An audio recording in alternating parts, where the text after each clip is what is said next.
Fhatuwani Mukheli from Soweto, born and bred. I fell in love with art at the age of 7. I saw my dad draw a portrait of myself and my twin brother Justice, and from that day I knew that I'm an artist. What really sparked my love for art is when I went to high school for the first time, taking a train from Soweto to Langlaagte, and I saw graffiti for the first time, like colorful letters, some with faces on trains. And I was like so intrigued and going, geez, how do they do this? And every day I'd look forward to seeing all these graffiti trains and walls. I then just really fell in love with deeper into it. My love for art was like evolving, from just drawing to graphic design to pop art, like stickers, graffiti. I met a mentor who came to my house and saw all the things I was painting on the walls and like just destroying my mom's house. And he was like, geez, you guys, meaning me, myself and my twin brother, saying, geez, you're so talented. And we didn't know what to do with all of that. Just knew how to kind of monetize it a bit, like draw portraits for people for money, design a flyer, logo for 50 Rand, Then got into advertising through our mentor, and then the world just became much more bigger. Then learned in advertising, I learned branding, which then I learned how to brand myself, So I worked in advertising for long, I think 12 years, working with big brands, And then when I then had an opportunity to jump and be independent, I kind of knew what I need to do with my brand. But also when I was in agency, I was already working on my brand. I fell in love with a lot of things. I think art is everything. That's one thing I like. Art is culinary. It's drinks, mixology. It's coffee, which is one of my favorite things, which I fell in love with through a mentor. The same mentor got me to being a professional artist.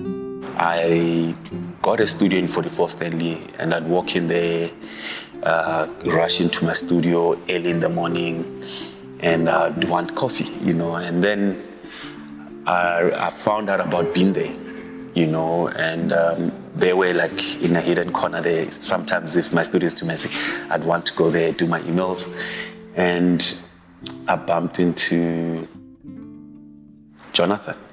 And I don't know, like through art and stuff, Jonathan said he saw my art and his wife likes my art, and we started chatting about coffees. Then I had this machine, and then the relationship with me and Jonathan started growing because he wanted art, and then we somehow, weird enough, we have similar interests. When we met, we couldn't stop talking. There's too many things to talk about.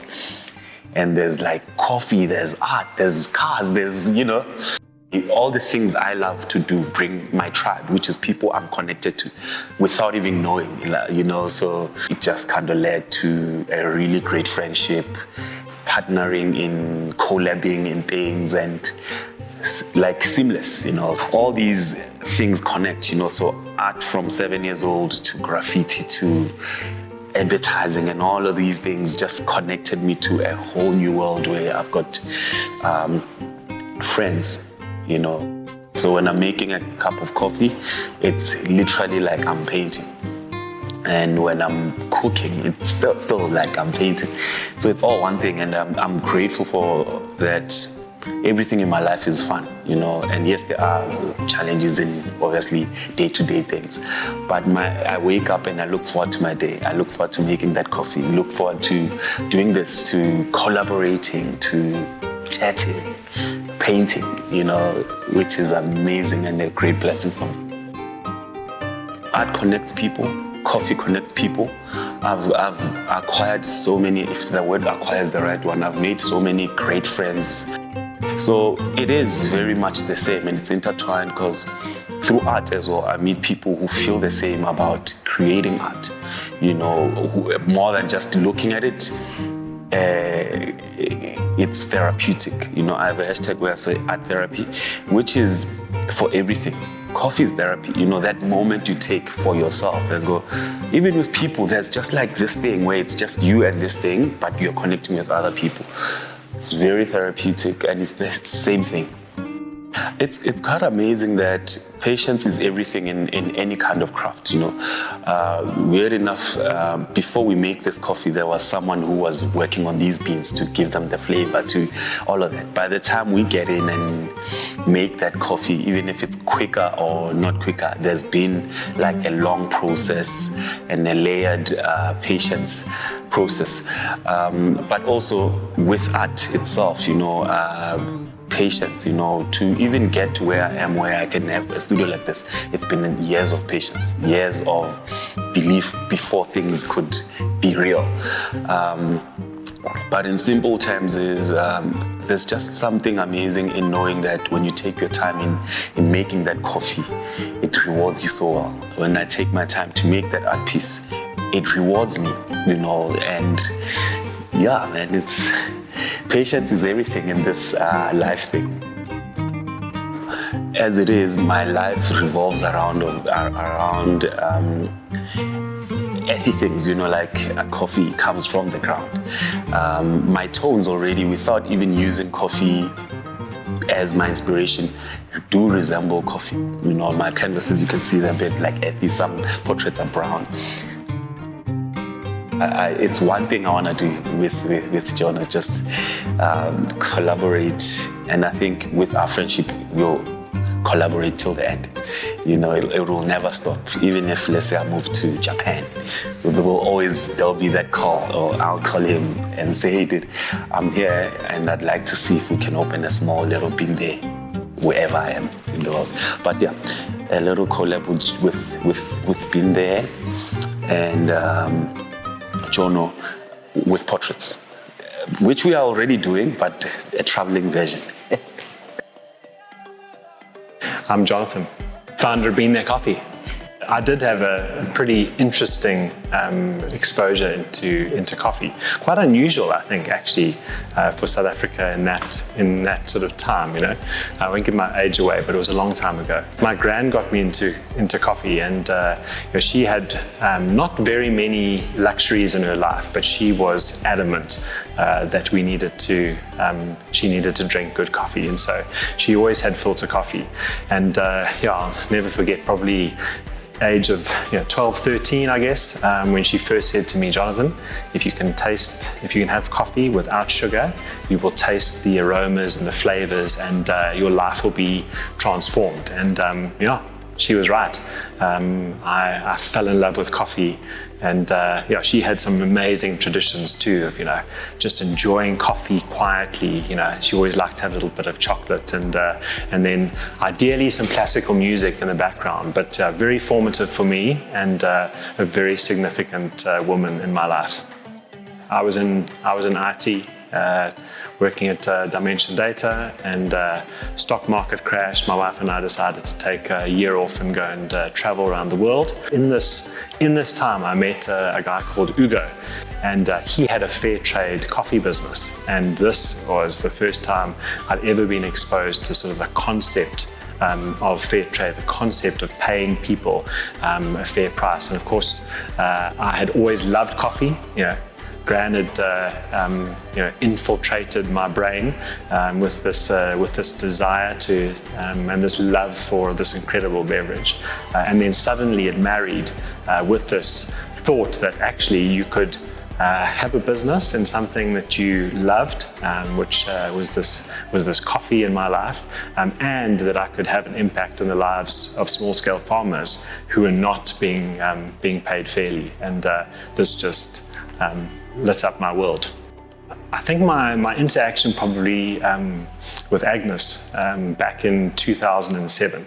Kenyan farmer who I met for the first time sitting under a tree in Nyeri on the slopes of Mount Kenya, beautiful situation.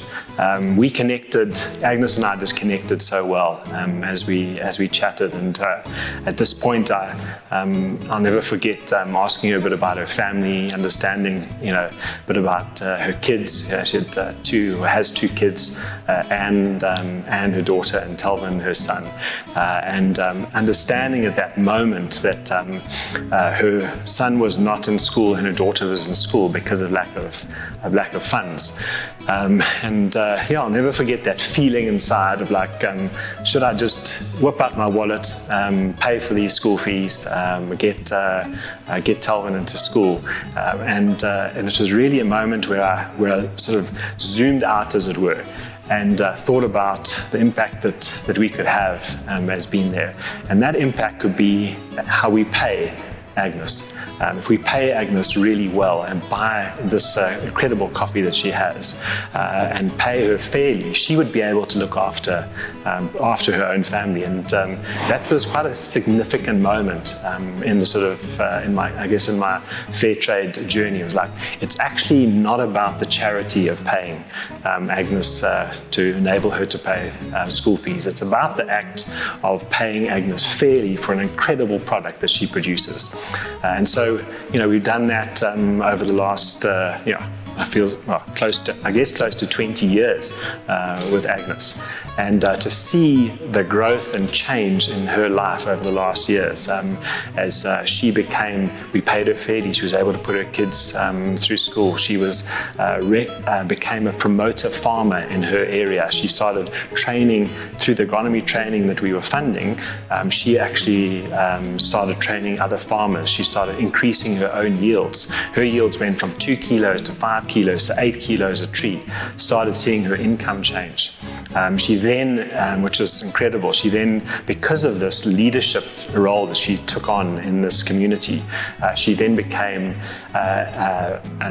recognized as a leader, and actually was able to take the role of a district chief. And so, like, the change in her life over this time has been dramatic.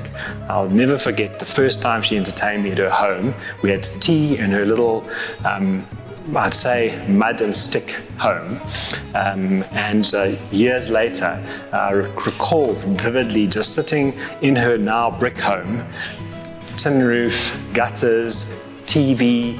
She'd left her TV on, maybe just as a reminder to let me know that there was power in this house.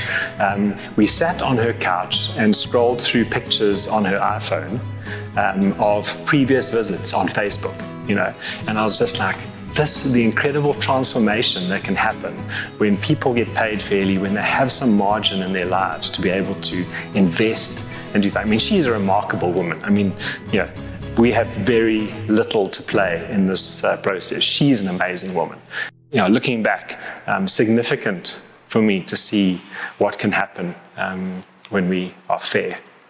Coffee has this ability, it brings us together. It brought, Fhatuwani and I together around a table to just talk about life, about Africa, about the impact we could that we could have. It's an incredible beverage, and the ability that it, the transforming ability it has in relationships is amazing. I think what excites me is that there's so much potential on this continent. We have, without doubt, the best growing conditions, the best varietals, on this continent. I think what I'm excited about is just to see how the world, in a sense, is falling in love. With Africa and African coffee in particular. I think we're going to see that explode. And I'm excited to see just the even our own journey in terms of our own expansion. Getting African coffee in front of more and more people. I love to just watch and witness as South Africans uncover coffee for the first time. I love love the evolution that happens from, from a Recoffee to a Nescafe to I've watched it with people who have journeyed with, how they will initially tell me, I love coffee, I have 2 spoons of Recoffee, to a point where they are buying an espresso machine for home. That's an amazing journey. And I think we're seeing that in so many spaces, across cultures. The diverse nature of coffee's appeal that excites me. We've got a huge market in South Africa, and there's so many new coffee lovers coming into the space. I think when all is said and done on life, let's be honest, the most important things are relationships. It's not stuff. It is conversations, it is friendships, and I think the being able to build that. Coffee is the most incredible building block for relationships, and as you start getting getting older and you start maybe looking to the future, the things that you value most are those moments, those experiences, and they always are around people. And so many of my great memories are having a cup of coffee in a particular space with a particular person, and that's just, it's almost like a photograph, is taken. I can see it with so many people in my life. Just instances of coffee. They may be at the coffee shop at 44 Stanley, had been there. They may be, on the side of the road at a truck stop, with an MSR stove, boiling water and brewing, coffee on the side. They may be, on Kilimanjaro with my family, pouring some hot water into a plunger and marveling at being on top of the world, or on top of this African continent. So, I think relationships. In the end of the day, that's what counts. Hi everyone, I'm Sinjon from Lamazoko, South Africa, and firstly, massive congratulations to the Being There team on reaching such an impressive milestone of 20 years, and a big thank you to Fhatuwani Mukheli for joining us in this celebration. For me, coffee has always been about more than just machinery on the bar counter or cups served. It's an experience, it's about people, it's about creativity, and that's why being a part of this 20-year celebration has been so special for me. It's not just a celebration of coffee, but it's a celebration of culture. At Lamazoko, we talk a lot about craftsmanship. Every detail of a machine is considered, much like every brushstroke of a painting or every step in roasting coffee. That's where this connection lies. Art, coffee, and design are all about honoring craft. Working with artists like Fhatuwani and roasters like Being There reminds us that creativity has no boundaries, whether it's expressed through a painting, a song, or a perfectly extracted espresso. One of the most beautiful things about coffee is that it brings people together. You'll find it in homes, in cafes, in studios. It's kind of like a social glue. I think that's why Being There has thrived for 2 decades. They've created more than a roastery. They've created a community. When I walk into a coffee shop, I don't just see equipment. I see conversations being bruised, ideas being born, and culture being shared. Lamazoko and Being There have a lot in common. We both value quality, sustainability, and storytelling. That alignment is why this celebration feels so authentic. It's not just a brand partnership, it's a shared philosophy about what coffee should stand for. Direct trade, artistry, craftsmanship, those aren't just industry terms, they're values. And when those values line up, you get something that lasts, just like Being There has for 20 years. South Africa's coffee culture has grown so much in the last 2 decades, and Being There has been at the center of that growth. For me, the next 20 years is about deepening those connections between roasters, artists, farmers, and communities. Thank you so much to the whole Being There team, Fhatuwani Mukheli, and everyone involved for allowing us to be a part of such a momentous celebration. Here's to another 20 years.